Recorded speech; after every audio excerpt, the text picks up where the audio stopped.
Di sini saya punya kamus unik, namanya Kamus Bahasa Cirebon. Ya mungkin di antara kita baru tahu gitu ya kalau ternyata di Cirebon itu ada namanya bahasa Cirebon. Oke, kita lihat ya. Mungkin yang kita tahu ya bahasa Cirebon itu apa ya? Bahasanya orang Cirebon itu bahasa Jawa kan.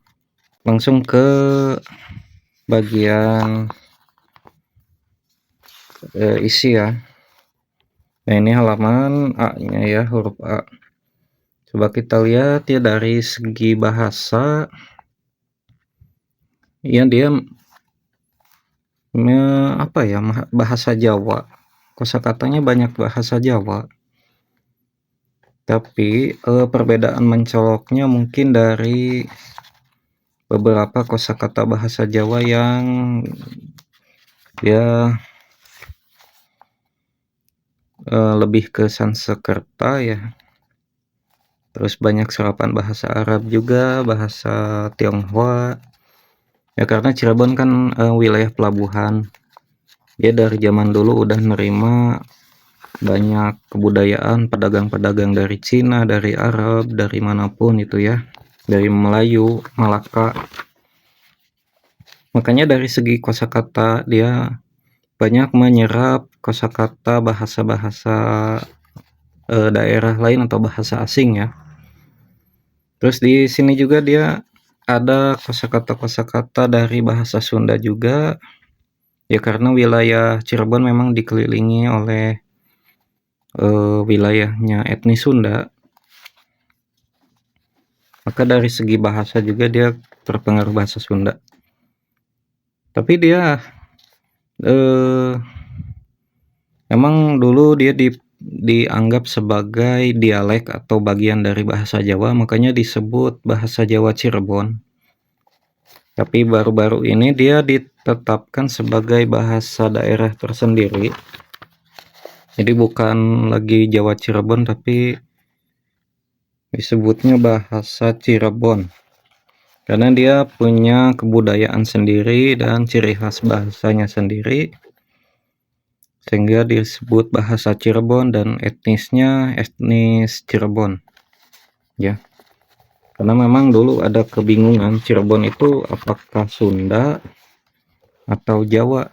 Mau disebut Jawa dia agak apa ya, bahasa Jawanya beda dari orang Jawa pada umumnya, tapi mau disebut bahasa Sunda itu bukan bahasa Sunda, makanya disebut bahasa Cirebon. Nah ini kayak gini nih isi kamusnya: ingin, engin, terus ingu, pelihara ya, sama aja di bahasa Sunda sama Jawa juga ingu. Ingut, ingut, ingut, kalau di bahasa Sunda kan ingat, ingat, ini mah ingut. Injing, enjing, inju, enju. Ya, ada beberapa ucapan dari bahasa Sunda ya. Ini kamus unik ya. Kalau mau saya bisa tunjukkan nanti di video selanjutnya buku tata bahasa bahasa Cirebon. Saya punya buku tata bahasanya ya. Tapi bahasa Cirebon ini dia memang mayoritas kosakatanya dari bahasa Jawa. Tapi dia berbeda karena kan bahasa Jawa yang dipakainya mereka bahasa Jawa klasik ya, bahasa Jawa transisi zaman kerajaan dulu. Nah, makanya dia berbeda dengan bahasa Jawa modern kayak yang di Jogja atau di Surakarta ya. Jadi beda. Ada beberapa perbedaan. Pengucapan pun dia beda. Kayak kalau di bahasa Jawa tengahan kan dibacanya o, kayak apa ya, opo, ana ya, ono gitu kan. Kalau di Jawa Cirebon dia tetap dibaca a. Ya karena bahasa Jawa kuno kan memang dasarnya memang dibaca a.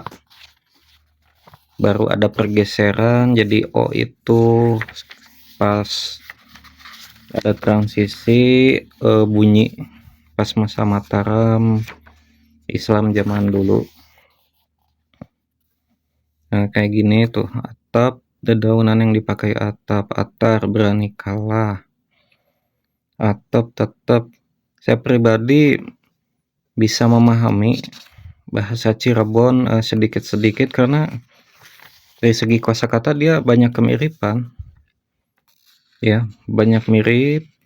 Terus dia memang lebih egaliter gitu, walaupun memang ada bentuk bahasa halus Cirebon tapi jarang dipakai. Dan itu pun gak terlalu serumit bahasa Jawa Jogja atau Surakarta yang dia kan bentuk tingkatan bahasanya dia rumit kan. Ada ngoko krama sama krama inggil, belum lagi itu ada pembagian, ada krama madya, krama andap kan banyak. Sedangkan kalau di bahasa Jawa ngapak atau di bahasa Cirebon dia ada dua secara umum, yaitu yang bahasa Cirebon sama bahasa Babasan ya, atau yang halusnya gitu ya. Babasan, lorong, babasan, ungkapan. Babat perut besar pada binatang memanah, biak babatan, babi, babik menyerang ke kanan dan ke kiri. Kalau di bahasa Sunda itu babuk, ini babik. Ya, paling segitu ya. Kalau ada salah, misal penjelasan saya keliru atau gimana, tolong komen, dikoreksi ya, jadi bahan pembelajaran juga buat saya ya. Terima kasih, semoga bermanfaat.